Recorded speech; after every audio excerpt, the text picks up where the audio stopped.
დღეს საქართველოს პარლამენტი ევროკავშირთან ასოცირების ხელშეკრულების რატიფიცირებას მოახდენს. რიგარეში სხდომა პარლამენტში რამდენიმე წუთში უნდა დაიწყოს. სხდომას დაესწრებიან ევროკომისარი შტეფან ფულე, ბულგარეთის და ლატვიის საგარეო საქმეთა მინისტრები, საქართველოს მთავრობა, პრემიერი ირაკლი ღარიბაშვილი.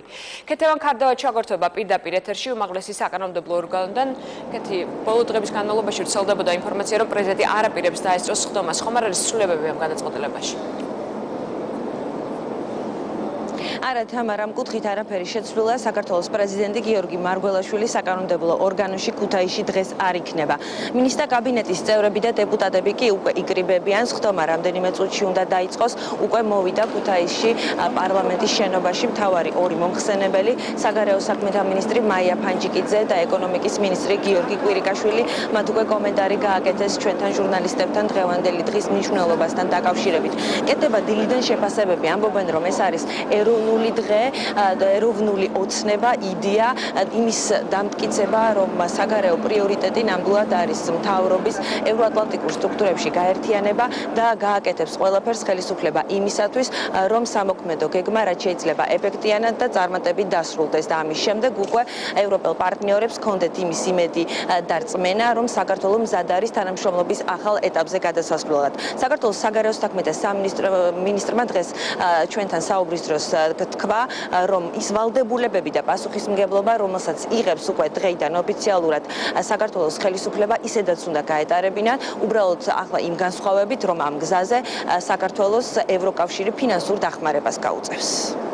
ეს არის არამხოლოდ ჩემთვის პირადად, ჩემთვის ძალიან ამაღელვებელი, მაგრამ არამხოლოდ ჩემთვის, არამედ მე ვფიქრობ, საერთოდ საქართველოსთვის ძალიან მნიშვნელოვანი, მართლაც ისტორიული დღე. რადგანაც დღეს მოხდება იმ შეთანხმების რატიფიცირება საქართველოს პარლამენტში, რომელსაც ხელი მოეწერა ევროკავშირთან ასოცირების თაობაზე მიმდინარე წლის 27 ივნისს. მე ფაქტიურად დარწმუნებული ვარ, რომ ჩვენ გვექნება 100%-იანი მხარდაჭერა და ვიმედოვნებ, რომ ეს ხდომა ჩაივლის მშვიდ, წყნარ, კონსტრუქციულ ვითარებაში და ყველა შეეცდება, რომ პატივისცეს იმ ხელშეკრულებას, იმ შეთანხმებას, რომელსაც ჩვენ ხელი მოვაწერეთ ევროკავშირთან. ამ შეთანხმების შესაბამისად გათვალისწინებულია სამწლიანი სამოქმედო გეგმა, როდესაც უნდა მოხდეს დანერგვა იმ კანონმდებლობის და იმ რეგულაციების, რაც ევროკავშირის ბაზარზეა გათვალისწინებული, ეს მიცემს ქართველ მეწარმეებს საშუალებას თავისუფალი ვაჭრობის რეჟიმში გაიტანონ საქონელი და მომსახურება ევროკავშირში. ასევე ეს ითვალისწინებს კაპიტალის თავისუფალ მოძრაობას, რაც ძალიან მნიშვნელოვანია. დღეს ფინანსური დახმარების ახალი პაკეტის შესახებ გაფორმდება ხელშეკრულება. ამ ხელშეკრულებას გააფორმებს ალექსი პეტრიაშვილი და შტეფან ფულე, ევროკომისარი, რომელიც სპეციალურად ამ დღესთან დაკავშირებით ქუთაისში ჩამოვა, სიტყვით გამოვა და დაესწრება კენჭისყრას. ევროკავშირი 2014-2017 წლებში საქართველოს 310 მილიონამდე ევროს გამოუყოფს. ეს არის ფინანსური დახმარება, რომელიც სჭირდება ქვეყანას იმისათვის, რომ სამოქმედო გეგმა შესრულდეს. რაც შეეხება დეპუტატებს, ჩვენ ვესაუბრეთ როგორც უმრავლესობის წევრებს, ასევე ოპოზიციის წარმომადგენლებს, ისინი ამბობენ, რომ დღეს ნამდვილად ისტორიული დღეა.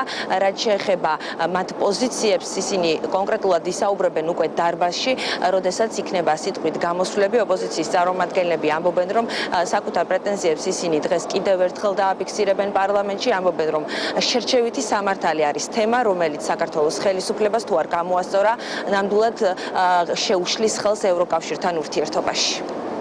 ვალდებულებების კუთხით ადამიანის უფლებების დაცვის მაღალი სტანდარტი და მართლმსაჯულებისთვის აუცილებელი რეფორმების გატარება, ეს იქნება ამ ხელშეკრულების რატიფიცირების შემდგომი გადასადგმელი ნაბიჯები. აქ ამ დარბაზში დღეს იქნება თუ არა ვთქვათ, სრულად წარმოდგენილი საქართველოს ხელისუფლება.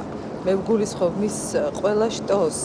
ეს არ განაპირობებს იმას, რომ კითხვის ნიშნის ქვეშ დადგეს ერთსულოვნება. დღეს ეს დარბაზი, ეს შენობა ალბათ ყველას ვერ დაიტევს ფიზიკურად, მაგრამ ამის მიუხედავად დარწმუნებული ვარ, რომ დღეს საქართველოს არა მარტო სახელისუფლებო სრული გუნდი არის ერთსულოვანი, საქართველოს მოსახლეობის უდიდესი ნაწილი არის თანაზიარი ამ სიხარულის, ასე რომ იმით ნუ განსაზღვრა დღეს ვინ შემოვა ამ დარბაზში. ახლა იწყება ყველაზე მთავარი საკეთებელი საქმე, როცა უნდა მოხდეს განხორციელება ამ შეთანხმების რატიფიცირებასაც მე დარწმუნებული ვარ და საქართველოს პარლამენტი ერთსულოვნად გააკეთებს.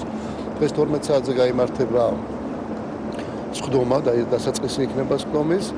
სადაც მთავარი მოხსენებლები წარადგენენ შეთანხმებას ასოცირების შესახებ, მერე გაიმართება დებატები, პოზიციების დაფიქსირება ცალკეული ფრაქციებიდან, კომიტეტებიდან, ბუნებრივია, როგორც ხდება პროცედურულად, ეს არის წმინდა სამუშაო ჯგუფი, სამუშაო შეხვედრა საქართველოს პარლამენტის და შემდგომ უკვე როგორც მოგეხსენებათ, სადღაც